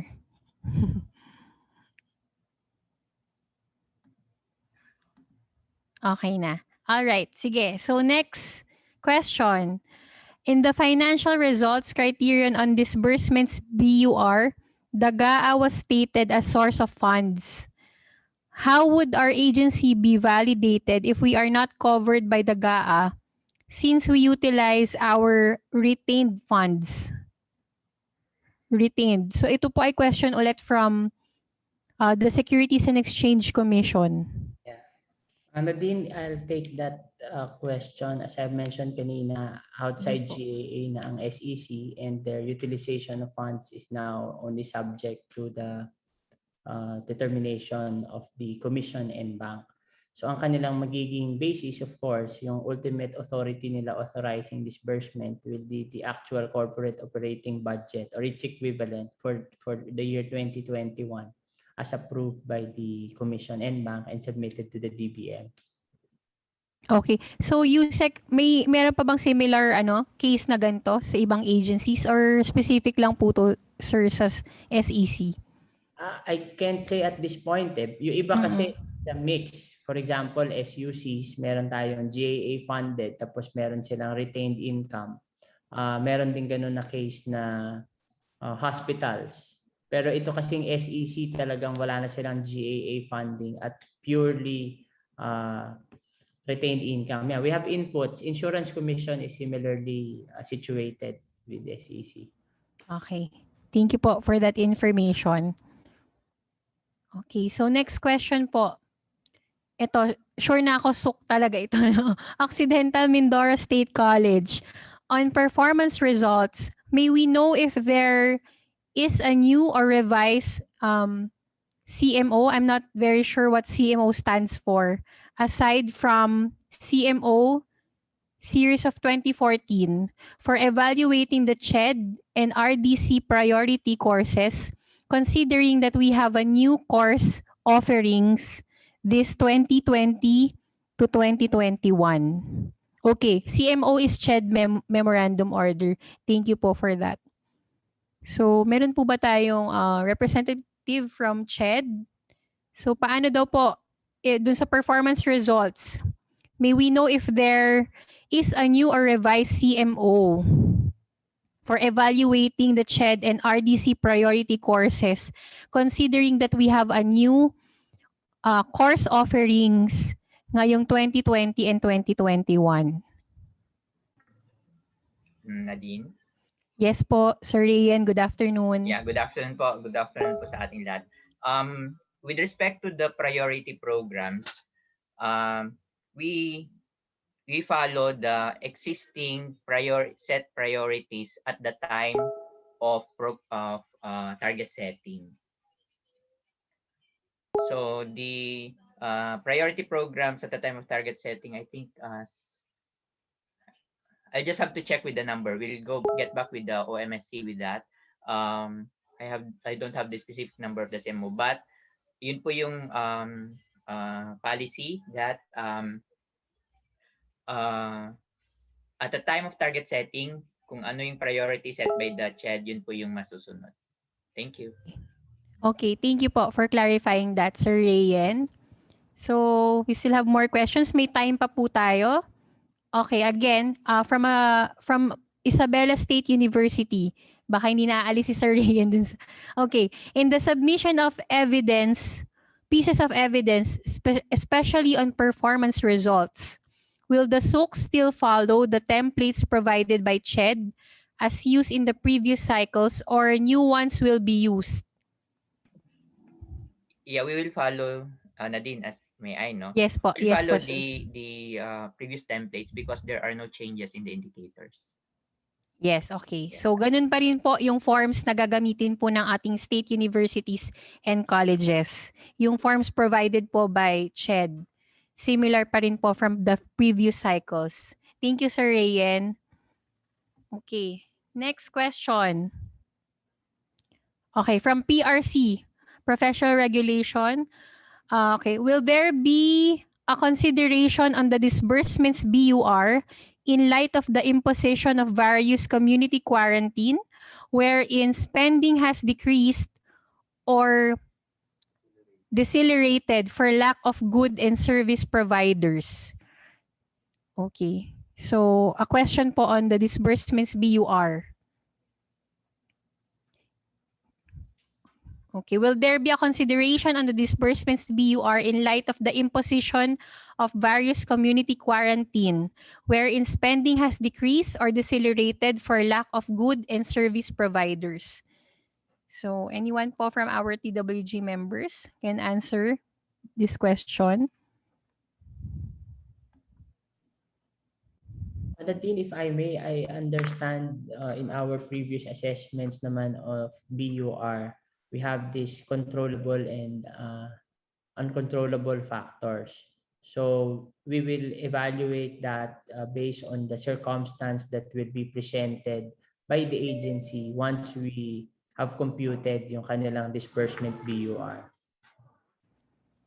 Okay, noted po, USEC, no? So it will just be evaluated po as a uncontrollable factor. Basta yung mga agencies po natin kapag may mga ganito, katulad po ng na-mention earlier, you can already submit your justifications. Include yun na po yung inyong justifications and explanations rin po sa inyong submissions. Okay, next question. Okay, how do we determine the level of services kung okay, under process results, simple, complex, and highly technical.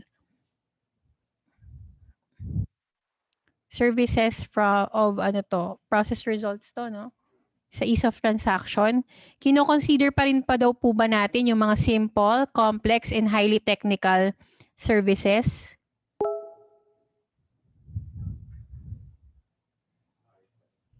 Oh, pang-ARTA, yung sa Citizens Charter. So anyone po can answer this. Do we still determine daw po ba yung services sa level ng simple, complex, and highly technical sa ng kanilang frontline services?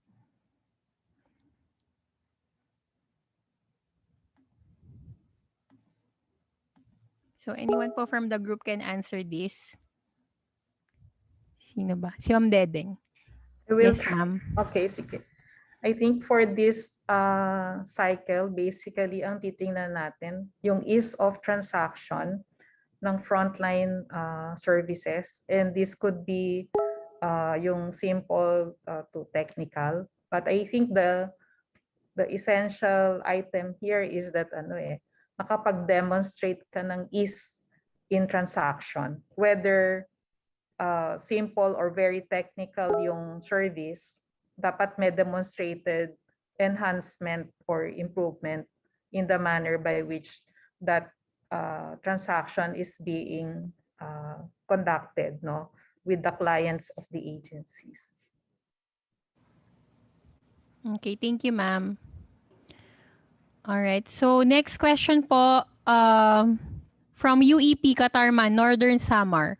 From time to time po, we are experiencing connectivity problems with the URS submission. What are our other options if we again encounter this problem in the coming months? So nagkakaroon daw po sila ng problem, connectivity problems sa pag-upload or pag-access po ng URS, DBM URS. So ano daw po yung kanilang other options if ma-encounter daw po nila itong similar problem?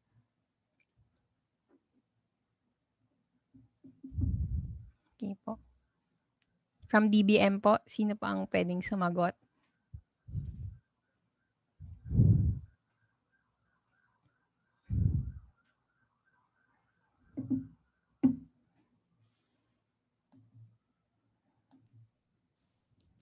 Nadine, sorry, can you repeat the question, please? Okay, sir. So yung question po, sir, dun sa from UEP Katarman Northern Samar, from time to time daw po kasi they are experiencing connectivity problems with regards to their access to the URS, sa pagsasubmit ng URS. So ano raw po yung kaya ang other options na pwede nilang gawin just in case that they encounter the similar problem? Well, for one, our usual advice is for you to contact the URS help desk so that they can assist you for any problems that you are encountering relevant to the access to the platform. But if not, of course, the alternative is for you to submit the hard copy of the documents or other forms of the documents to the appropriate DBM office. But we advise them to please reach out to the help desk. All right, sir. Noted po dyan. So yung mga nakaka-experience po ng same problem, meron po palang help desk yung DBM para matulungan po kayo ma-access yung URS. So malapit na tayo mag-end, pero we can still entertain few more questions. Sige, next. Okay, would appeals still be allowed? If there would be non-compliances to the requirements in agency accountabilities for isolation. If yes, to whom should it be addressed? So tatanggapin pa rin daw po ba ang mga appeals? Would the appeal still be allowed if there would be non-compliances or NC to the requirements under the agency accountabilities for isolation? If yes, to whom should it be addressed? Nadine, ako sasagot. Sige po, ma'am. As mentioned po dun sa guidelines, diretso na po kayo dun sa oversight agency. Ngayon, it depends on the oversight if they will accept po yung inyong appeal dun sa mga non-compliances. But again, hindi na po siya magiging factor for the eligibility of the agency. Isolation na po yun. Okay, ma'am. Thank you po. So next question.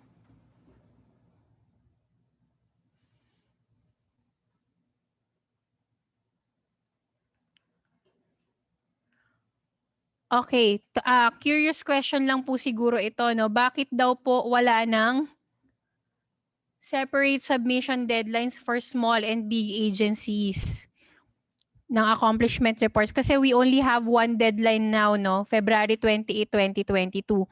In the previous cycles po kasi, meron tayong deadlines na for small and big agencies. Now, we only have one deadline. Ayun. So, clarification na lang din po yun. Wala na po, hindi na po natin gagawin yun yung may small and big. Lahat po ay magsasubmit sa February 28, 2022. Okay. So, meron pa po tayong question dyan? Sige. Last na lang. That one. Yan. Okay. From PIDS. For GOCCs covered by the DBM, is an ISA certification no longer required? Okay, nasagot na rin ata ito kanina, no?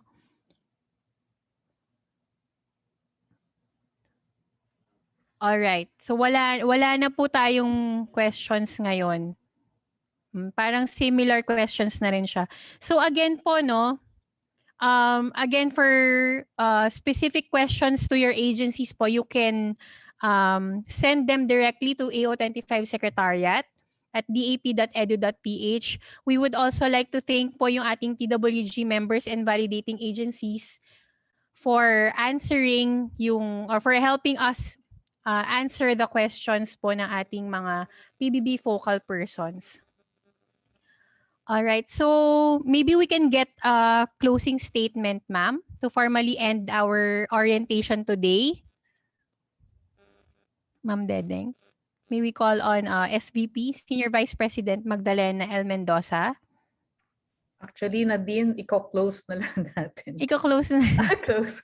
Hindi, I would just like siguro to thank si Yusek Kim for joining us during the entire orientation and providing clarification doon sa questions ng ating mga PBB focal persons. I would also like to thank the members of the technical working group for joining us this afternoon and also giving the answers to the particular questions of our PBB focal persons.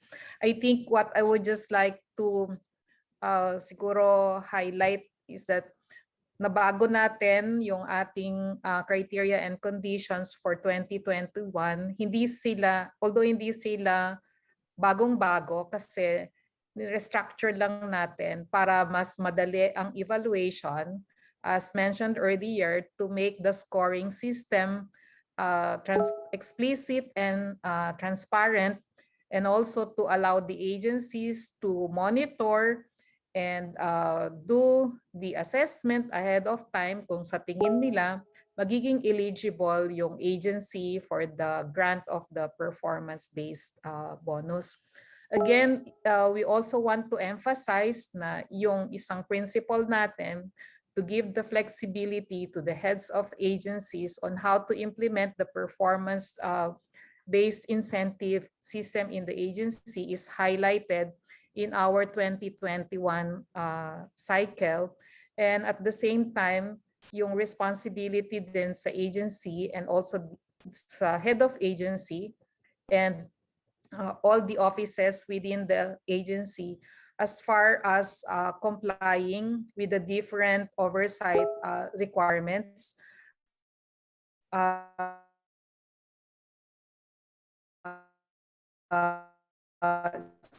especially the good governance. I'd just like to emphasize, reiterate what Yusek Kim already mentioned, that for this cycle, kasi nasa 10th year na nga tayo, we have refined and tightened yung ating criteria to be eligible to the incentive. This is a performance-based incentive, and therefore, those who really perform and perform in a manner na very satisfactory or even excellent are the ones deserving to be given the additional incentive by the government. So finally, let me thank all our PBB focal persons for their very important role and ensuring that they attended itong orientation na to siguro understand better the criteria and conditions for the 2021 PBB cycle.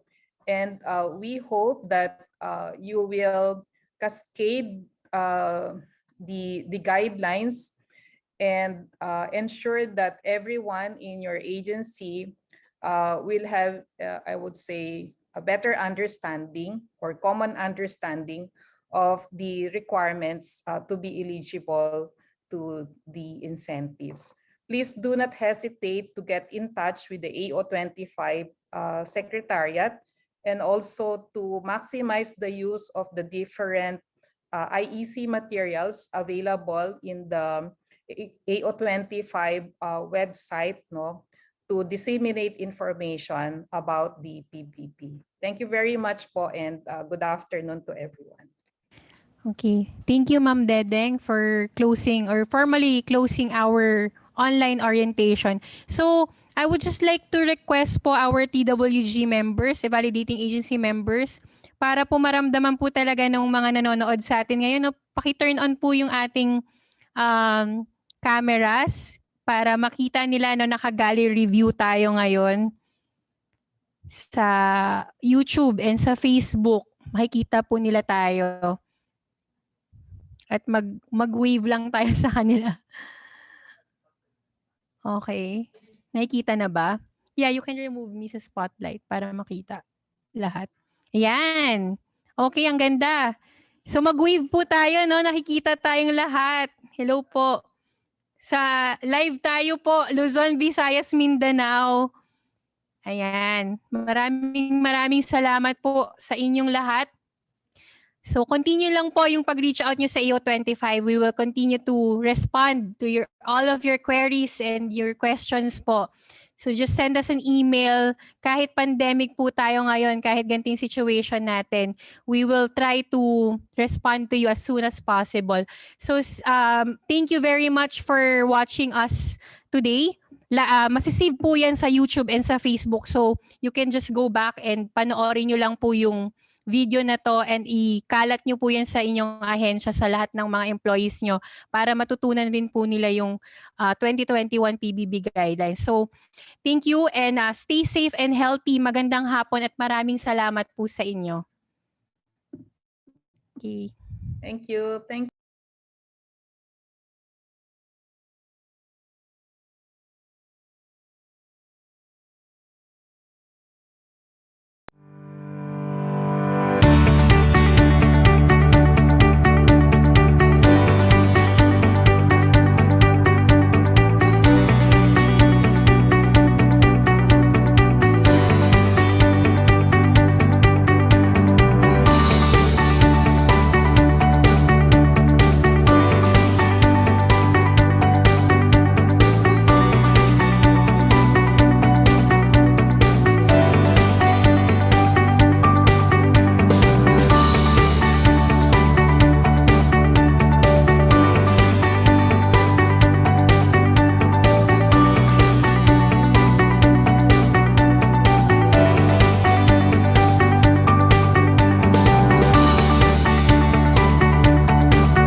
po. God bless you. Director, Dance. Bye po. Thank you, everyone. Happy weekend. Asik Johnny, Director Ria, thank you. Si Johnny, nandyan ka pala. Salamat po sa inyo. Thank you. Good luck. Good luck. Good luck.